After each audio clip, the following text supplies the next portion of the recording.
find your new property, get it under contract, and sell your old property. And it wasn't but 2 or 3 years ago where I had California sellers who would literally get their old property under contract before they their new property under contract before they even list their old property. Right. It would sell for a cash plus offer in 2 days. We'd close their purchase in a week. Right. Well, the market's going to change. Yeah. And when it becomes easier to buy than to sell, take care of the hard first. And this is Real Estate Underground.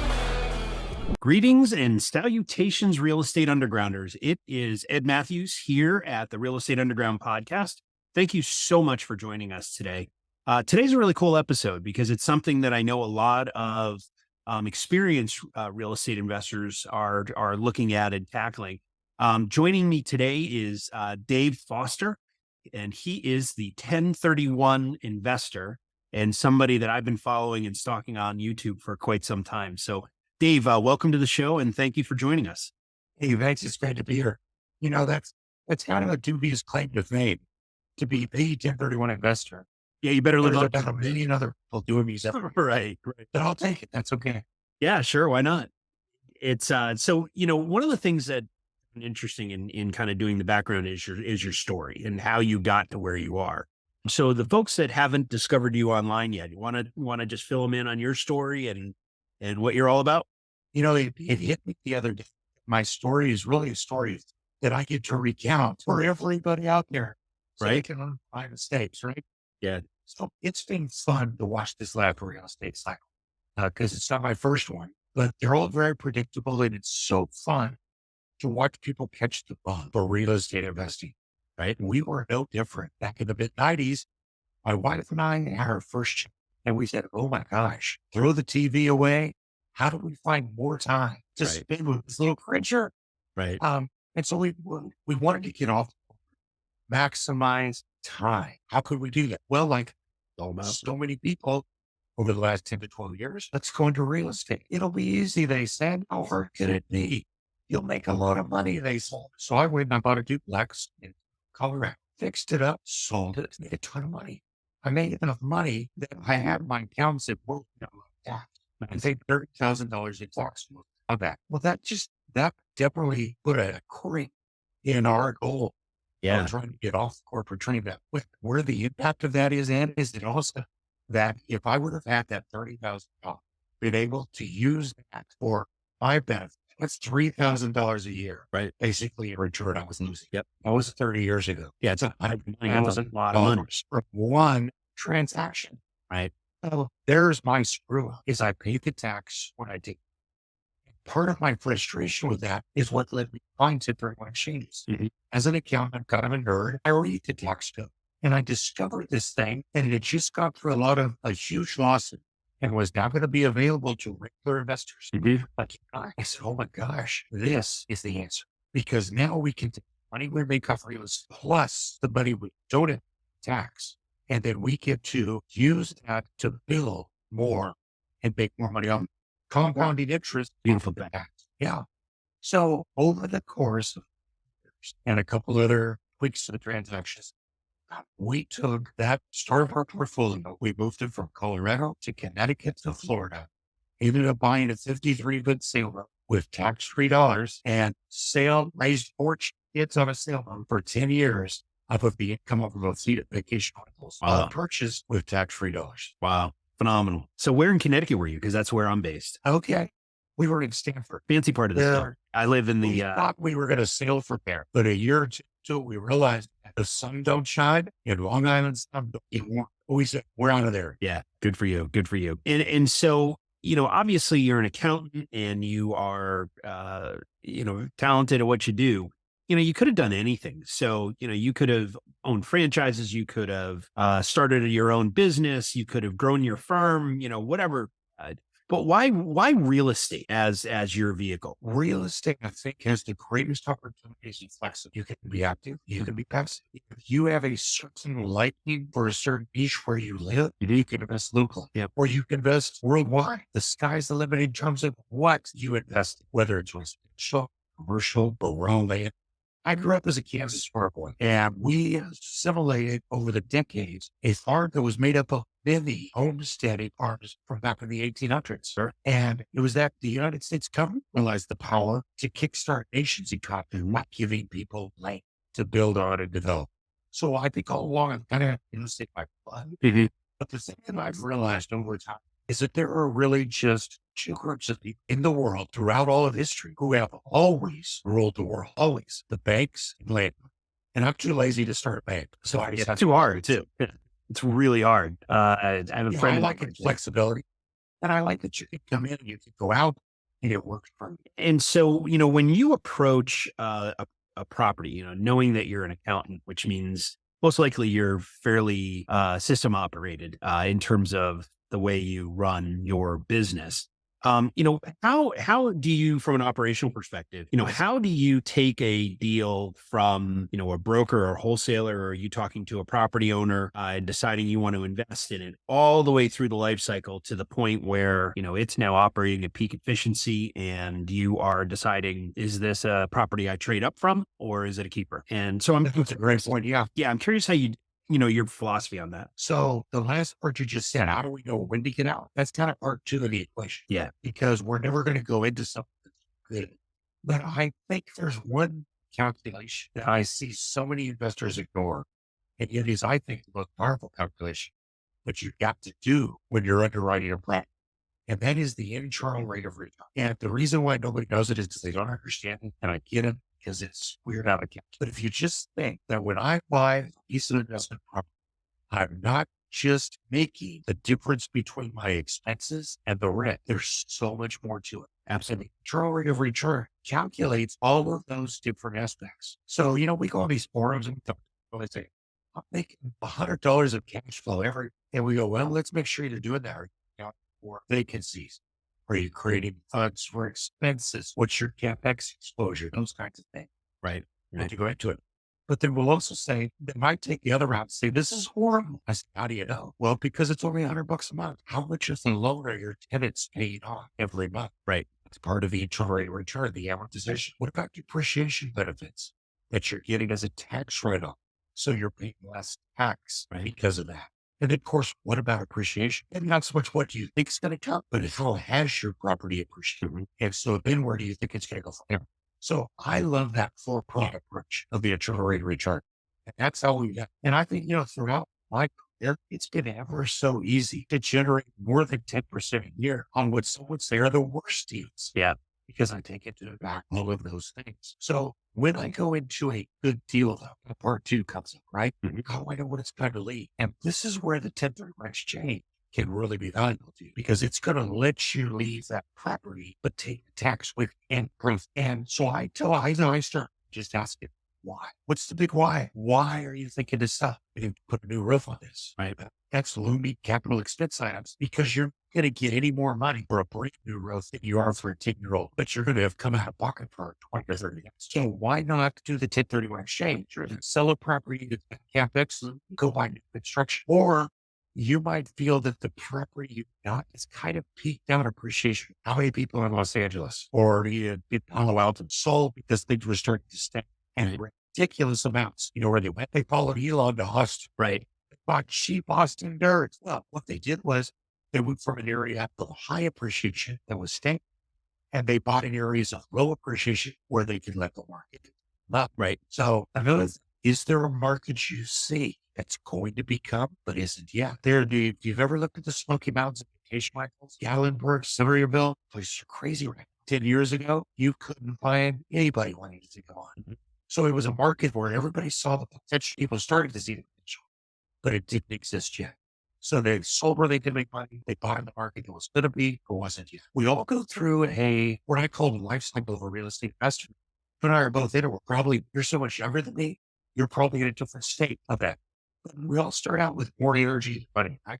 So what are we going to do? Well, we're going to try to find things where we can force appreciation, right? By swinging a hammer, by doing other things that we know. But as we start to grow as an investor, you realize that, I'm kind of starting to have more money, energy. So I'm going to use what I have and then hire what I don't. So instead of using my energy to build growth, I'm going to use my money to buy the right projects where I can hire appreciation, Right. we Operational all leverage. have energy, so we go from acting ours. Those are all the kinds of things that go to the why. Yeah. But what I love is that we've been able to use it to find the why, satisfy the why, but save the gas. Really? So when you look at a market like, I think you mentioned Gatlinburg, which is West Virginia, if I'm not mistaken, right? Tennessee, but they'll all, Oh, Tennessee. Well, I'm a northerner, so anything below the it's Mississippi, all the same area. it's all one place, right? Due respect to the Southerners who are listening right now. I'm curious about, it's all about pattern recognition for us, right? Where is the real estate in the cycle that we're currently invested in? Like you were saying, is it starting to stagnate? Has it reached a maturity level that makes sense to move on to another appreciating market? The thing that I'm always, folks ask me, and I'm always asking, folks like you, what are the patterns? What are the things, the demographics, the data that you look at to decide that, Tennessee is a place where you should move your money, and you're going to take your Palo Alto money, sell out there and move it 1031 exchange. I'm going to get into the 1031 exchange thing momentarily, but I'm really curious about how you evaluate a market and determine if it's on the upcome. That's a great question. I think it's different for different sectors of real estate. Okay. If you're into residential investment, single family, multifamily, that kind of thing, there's no better thing to look for than population trending demographics. Where are people moving? Right. Because wherever they're moving, Then they're going to need places to live. Bottom line. It could also be an event that is causing a temporary shortage. The Smokies are great. In 20, I want to say it's 14, there was a huge fire, destroyed 80% of the rental stock Wow. in these vacation rental towns. And I had people asking me, is it done? Is it never going to come back? What's going to happen? Well, the answer is when you've got a population within 3 or 4 hours of there of multiple millions of property, it's not going to lose its attraction. No. As a rental destination. Right. But there's going to be more competition or less competition for you to deal with and trying to create rentals. So it's a great chance to go buy. I hate to think of it as ambulance chasing, but let's face it, I've rehabbed a ton of hurricane houses in Florida. Yeah. Where the hurricane damaged them, people lost hope, they took the settlements, they walked away. But I knew the basics of Florida are always going to be there. Yeah. There's going to be sunshine, palm trees, and people that want to come. Absolutely. Right, So for events like that. yeah. So you're looking, obviously the population trends are really important. The other thing that I always tend to look for is the jobs, right? Because, Absolutely. and it's a couple of different factors, right? It's not only is it what's the unemployment rate look like, but also job diversity. Like, is it an army base that's employing 90% of the population, or is it 15 different major corporations that are employing, 8 to 10 to maybe 12% of the population individually, right? And so if you leave Hewlett Packard, you can go work at General Electric, for instance. And so, those are definitely things that I look for, and obviously it's the other things are around, can the population afford the rents that we're projecting? Right. And so I live by the 3X rule minimum. And, so if you're paying $1,000 a month in rent, you, as a resident of one of our buildings, you have to make $3,000 a month to cover that expense. We don't want to set people up to fail. Right. Because, 2024, maybe 2025, we're looking at some version of a recession. Right. And so recessions hit, people lose their jobs, and, you want to make sure that you've got your residents who are going to be solid and capable of weathering whatever storm's coming our way. All right. So 1031 exchanges. So I want you to walk me through the mechanics of it as if I'm a fifth grader. All right. Explain it to me. I've done one in my life and it was actually phenomenally successful, but I know that it's still kind of a rare thing, particularly here in the Northeast for whatever reason. I don't know a lot of investors who take advantage of them. So, but they should. And so that's one of the reasons why I wanted to meet you today or have you on the show. So can you step us through the process that you take a property through when you decide, okay, it's time to trade up? What do you do? Sure. Well, the nice thing is that for you, the investor, you don't do anything to place it properly. You answer the why question, you decide it's time to sell this.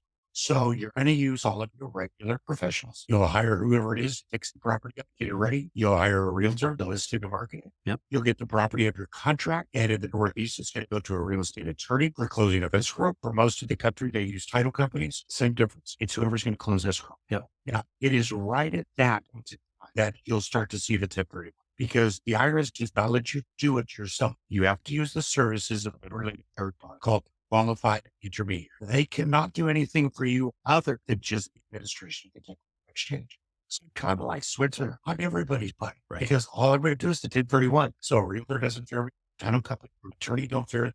We're just part of the process there. But we document the 1031 exchange on the settlement statements, both the sale and the purchase, and then we have to hold proceeds. And that's the most critical thing that will destroy the 1031 exchange, Right. because the IRS says you cannot touch it. If you touch it, you can't exchange your done. So the 1031 starts with the closing of the sale. Now, all you've done is what you normally would have done, and then you some more pieces of it. But that starts the clock on your identification period and your exchange period. From that day, you have 45 more days to identify your potential refunds. You have a total of 180 days to close on that. But those first 45 are oh so critical, because once the 45 passes, you can't change the listing. So if you negotiate on a property and you can't get it under contract, but you're past day 45, I actually had a client this year who back and negotiated on 3 different purchases that he lost out on. Awesome. And he paid the people who ended up getting them more money just for the right to buy them. Yeah.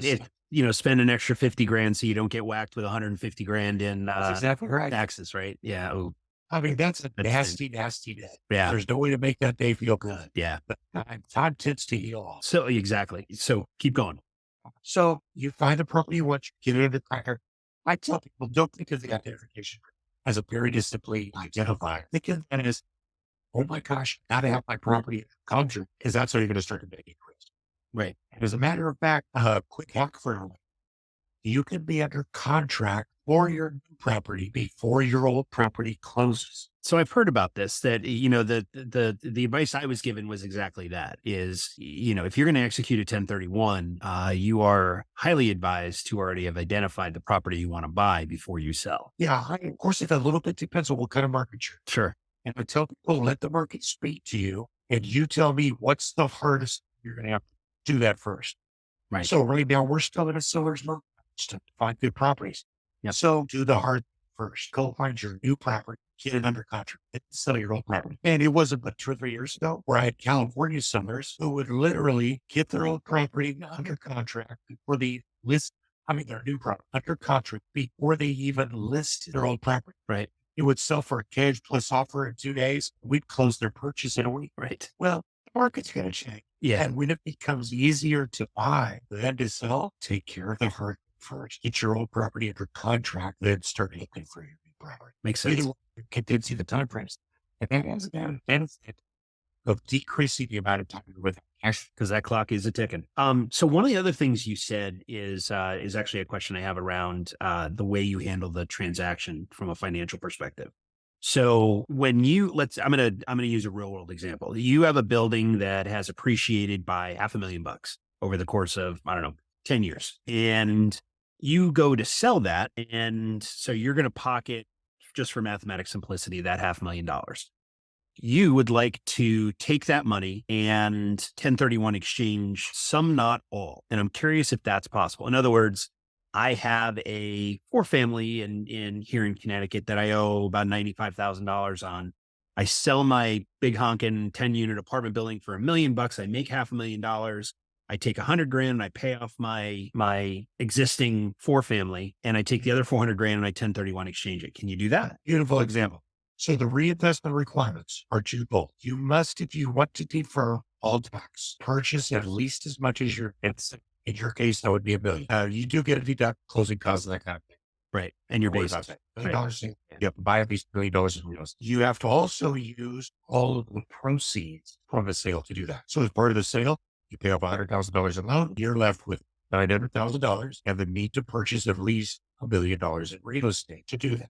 Now, you don't have to take out the same loan. You can simply add your own $100,000. It doesn't matter. Okay. As long as you do those two things, you'll defer all tax. So before we get to the real cool thing, it's important to understand that you can allocate those proceeds any way you want. So you could take that $900,000, you could turn that into the $900,000, you could turn that into 3 or 4 $500,000 duplexes.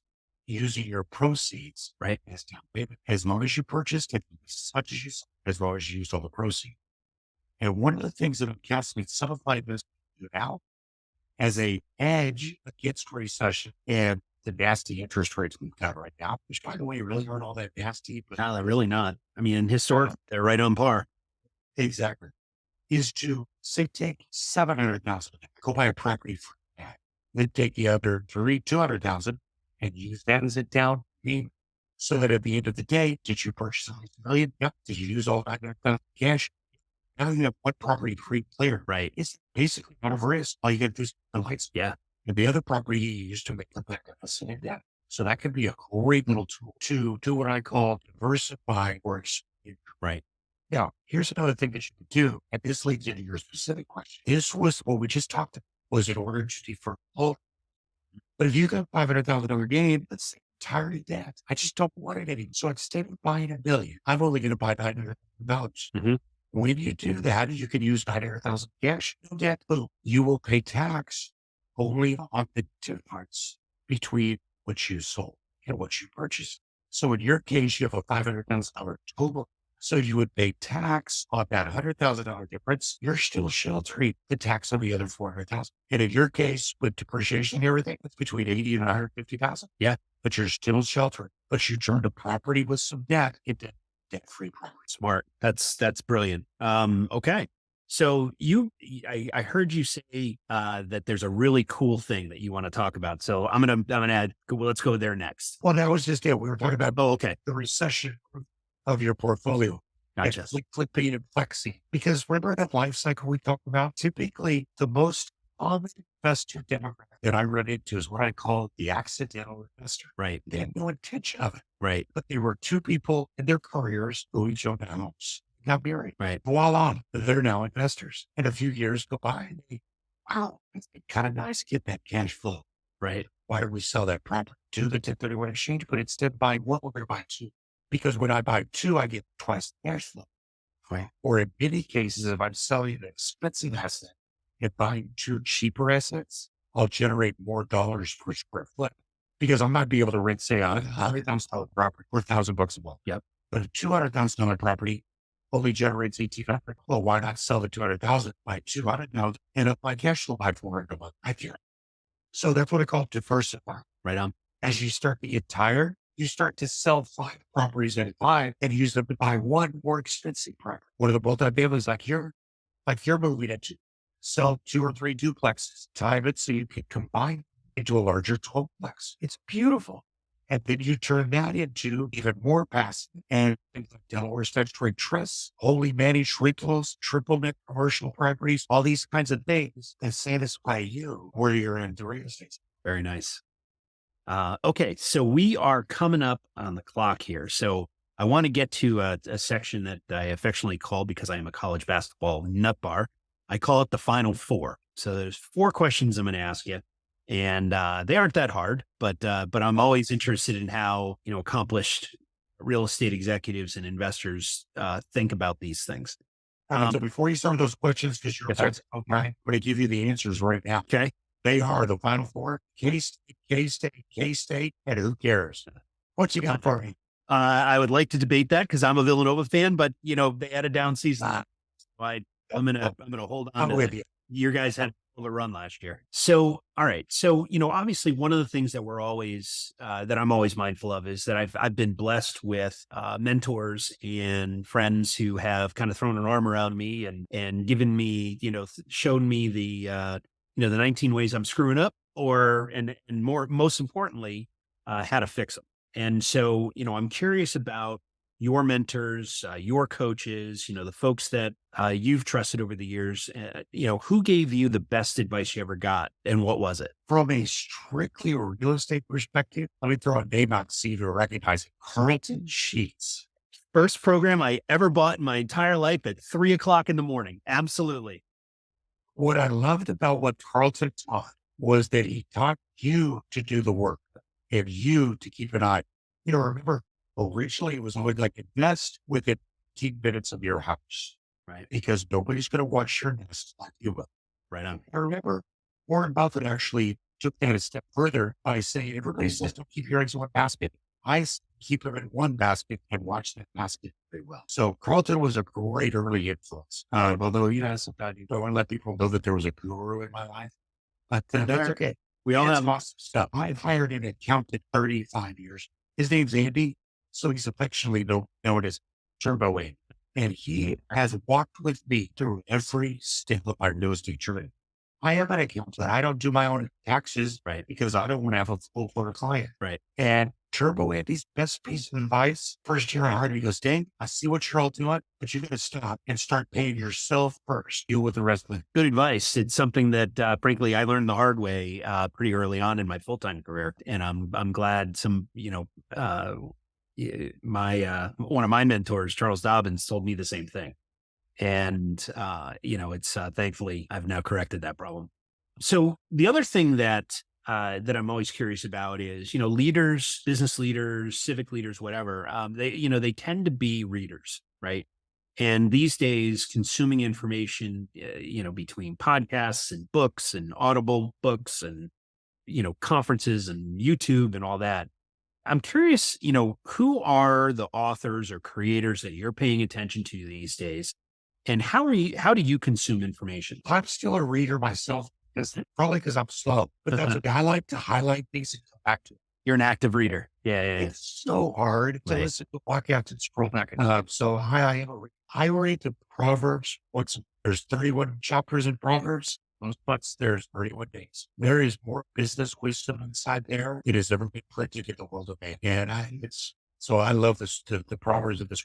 Richard Marbury wrote what I think is the best primer on inflation and its impacts on business development, and real estate. And it's called Whatever Happened to Benny Candy. And you'll like it because it's written in his great. So excellent. I understand. And it's just such an awesome treatise on inflation, followed up by the Clipper Ship Strategy, again by Richard Marbury. Most people don't realize this, but vast fortunes were made during the Clipper Ship time. It only lasted less than 2 years. How could that much money have been generated in 2 years? And so it's the impact on incubation, on being in the right spot at the right time, and how to identify those developing opportunities. Massive stuff. The Richest Guy in Babylon. Yeah, excellent. Yeah, it's a fun little book, but there's wisdom in that. And what I found, really speaking my language here, if I could put an encouragement out to your listeners, folks, nobody is teaching this stuff to our children. Right. So coming out of high school, they don't know how to write checks, let alone evaluate business. The most rewarding thing I've done this year is I got a group of young men, all 17, and we get together weekly, and I'm teaching them how to do financial calculations. I'm teaching them what it means to be a businessman with ethics and more, how to look after others first while looking out for yourself. And we're using the Richest Man in Babylon to teach them timeless principles about avoiding debt, knowing what you invest, making sure that your residence is saving money for yourself. There's a whole generation of young people that need this. If you've got a way, find a way to teach to those kids. We'll benefit in our retirement. Instead of pulling the plug on us, they'll give us a few more years. All these books will be in the show notes. So if folks, because I wasn't familiar with Richard Marbury, so I'm looking forward to putting him on my reading list. So let me ask you the third of the final four. If you had to do it all over again, what would you do differently? I actually answered this again the other day. Married my wife soon. Excellent. You're talking to a guy who dated his wife for 8 years, but we were babies when we met. So I agree with that. Really the only thing from purely business perspective, I would have started buying real estate. Okay. It is a long game. Yeah, it's so true. It worked for him. I mean, I'm 54 and I bought my first property when I was 41. And gosh, I wish I had started it when I was 21. So I wholeheartedly agree with that. Okay. And now the hardest of the final four questions. When not talking about real estate, what else do you like to do for fun? Oh, I'm a sailor. I'm a fisherman, and I am a road trip. Yeah. I will jump in my truck and I'll drive it. As a matter of fact, I drove from here in St. Petersburg to Colorado this last summer. And I just thought, I've seen Texas in a while. Let's go through there. And lo and behold, somewhere outside San Antonio on my Spotify playlist, a song by the Doobie Brothers came on called China Grove. Do you know that song? I do know that song. Yeah. Guess what? The first line is what? There's a little town down around San Antonio. Yeah. I turned off the freeway in town. Oh, that's fantastic. We're not looking at Oh, that's fun. That's fun. All right. Yeah. No, I'm a child of the 70s. My father is a huge record collector. So had all the Doobie Brothers and shoo. Yeah. I mean, the stack of vinyl in our house was taller than I am today. So, and I'm 6'4", so a lot. All right. So Dave, I've really enjoyed this conversation. I've learned a lot, and I really do appreciate you bringing your wisdom and your big honking brain to this show and to our audience. If people want to learn more about you or your business or, anything else related to your operation, what's the best way for them to get in touch with you? So early on, we recognized, like you said, this is such a little known thing, even though it's so powerful, that we created our whole presence based on education. Because I figure if I can educate people to see the power, influence business, Right. so we created an educational website called the 1031 Investor. And if you go to the 1031investor.com, there's like a 40-part YouTube series, breaks this down into different topics. We've got calculators, calendars where you can talk directly to us and bring your situation here. And it's a great site. So the 1031investor.com. And I think your copy must still be available, but it's coming, I promise. I look forward I'll to it. make sure. Lifetime tax-free wealth, the real estate investor's guide to the 1031 exchange. I thought I was writing how to manage. As it turns out, though, it's more about how to achieve your dream based on your situation. It is simply about how to do 1031 exchanges. And we bring a lot of case studies to bear, including our story, so that wherever you're at, you'll maybe get some inspiration on, if I just do this, I'll be. Oh, that's fantastic and incredibly generous. And I can't wait to read your book. So, Dave Foster, thank you so much for your time today. The 1031 Investor, I highly recommend you go to the website and check him out. And by the way, he's also on YouTube, and I've been watching him for quite some time, and I'm a whole lot smarter since I started watching his YouTube videos. So I suggest you go there as well. Dave, thanks again. Thank you. Great to be with you. This has been the Real Estate Underground podcast. Thank you so much for listening. Don't forget to rate, review, and subscribe. It helps us grow. Until next time, happy investing.